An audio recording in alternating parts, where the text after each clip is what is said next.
inaad dedejisaan tolo hal la dedejiyo hal laga tanaasul isu sameeyo idinku isu sameeymaysaan dadweynaha reer Soomaaliland baa u sameeyay dedeji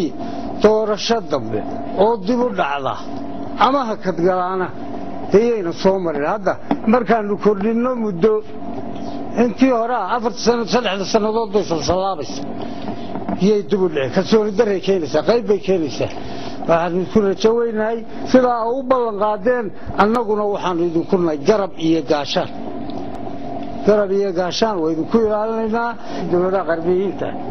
inay soo gurmadaan oo ilaahan war kuwii mala meeshii Soomaaliya ku socdaanay dalka ka soo qabtay inaan mad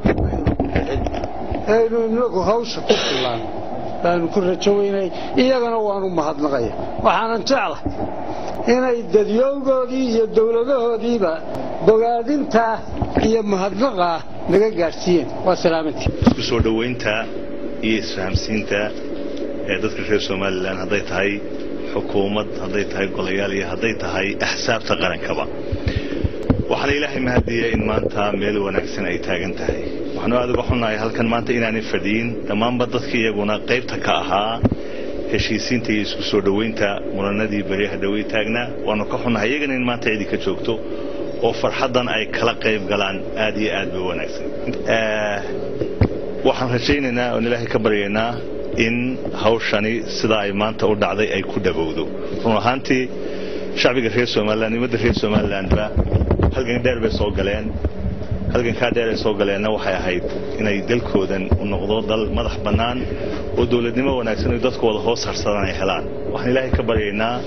halgankaasi wali uu socdaay inuu guul ku dhamaado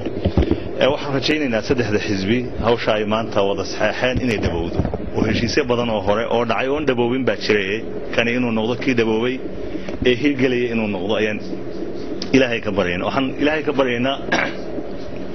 in dadka heshiiska wada galay in cid walba dhankeeda ay ka fuliso waxaan rajaynaynaa confrontation-kii jiray dhibaatooyin badan buu geystay dad baa dhintay ciddii dhimatay ciddii dishay in la helo waanu rajaynaynaa oo maxkamad la hor keeno waayo waxay ku dhinteen xaq darro sida aanu u jecelahay in sharciga iyo nidaamka iyo kala dambeyntuba ay u shaqayso waxaanu rajaynaynaa inaanay dib u dhicin in iska horimaad noocu doonaba ha noqdee ama isfaham waa dambe aanu jirin taasna waxay ku iman doontaa ilaahay idamkii inagoo dhammaanteen ka dhabayna waxaynu ballan qaadnay ilaahay ayaa ina arkaya waxaan u mahadnaqaynaa ergada qiimaha leh ee ay matalayaan George Marshall oo ka socda safaaradda Ingiriiska ee Ethiopia iyo wasaaradda arrimaha dibadda ee Ethiopia oo waftigu ka socday safiirkooduba aad iyo aad baan ugu mahadnaqaynaa waxaan leenahay waad ku mahadsantiin run ahaantii waa wixii Soomaaliland hore kaligeed u qabsan jirtay markan haddii cid kale ay u baahatay oo lagala soo qayb galayna waxaan rajaynaynaa inay iyaduna guul ku dhamaato hawshan oo degdeg loo guda galo oo degdeg ku dhamaata ayaan ilaahay ka baryaynaa oo waqti dambe sii qaadan wax walba taariikh baa ka hadhe in taariikh wanaagsan dhamaanteen ay naga wada hadho wad salaamantiin